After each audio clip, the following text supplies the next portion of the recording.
So guys, another day, another one. So meron tayo ngayong bibili na relo. Sana makuha natin yung good deal kasi may naghihintay na buyer. So guys, nandito na tayo. Mimit natin ang ating seller ngayon. Sana makuha natin ang good deal. Featuring our guest, it's Vice G. Mukha mo pala yan, Chong. Parang paalang mga... Yeah. Magandang araw sa inyo. Nice to meet you, boss. Nice to meet you, boss. Boss, actually, yung nag-usap tayo sa chat, ang offer mo sa akin is 2.2. 2.2. So, okay lang makita yung watch, boss? Oo naman. Okay. Sure. Ito May yung kompleto ba yan with card? with card. Okay guys, with card tayo, kompleto tayo. So, matagal ko ng pangarap tong watch na to, guys.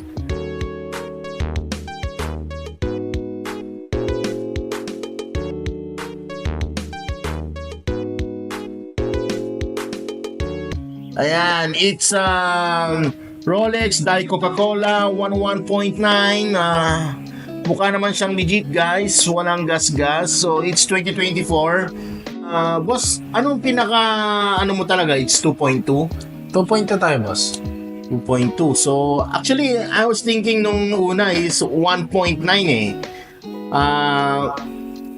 Kaya ba 1.9, boss? Very ano kasi siya eh. Very rare na hanapin Kaya yan. nga eh. So, this is very rare, guys, nga pala. Napaka-rare nitong watch na to. Actually, it took me months para makahanap talaga tayo ng ganitong watch kasi boss. naghahanap yung seller natin. Boss, magkano ang ano? Kailan mababang offer mo?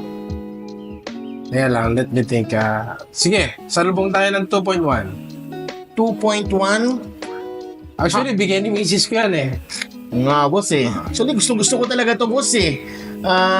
Hindi lang siya nagagamit, nakatambak lang sa bahay. Okay ba 1.95? Sige, boss, walang sabi-sabi. 2.0. 2.0? Sagad na ako doon, bossing. Kompleto naman tayo ng card, no? Tapos, Panalo ka na dyan, boss. 2.0. Very rare yan. Wala ka naman na ibang ano dyan. Okay, deal. Okay. So, done deal, boss. Okay.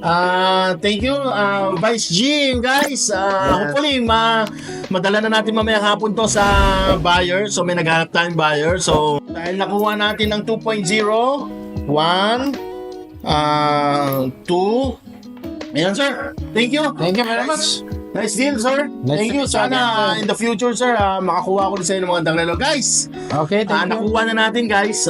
Yun. Thank you. So, samahan niyo ako. Mamaya hapon, bebenta na natin sa buyer. Okay, thank you, sir. Thank you, Vice G is in the house. Yeah.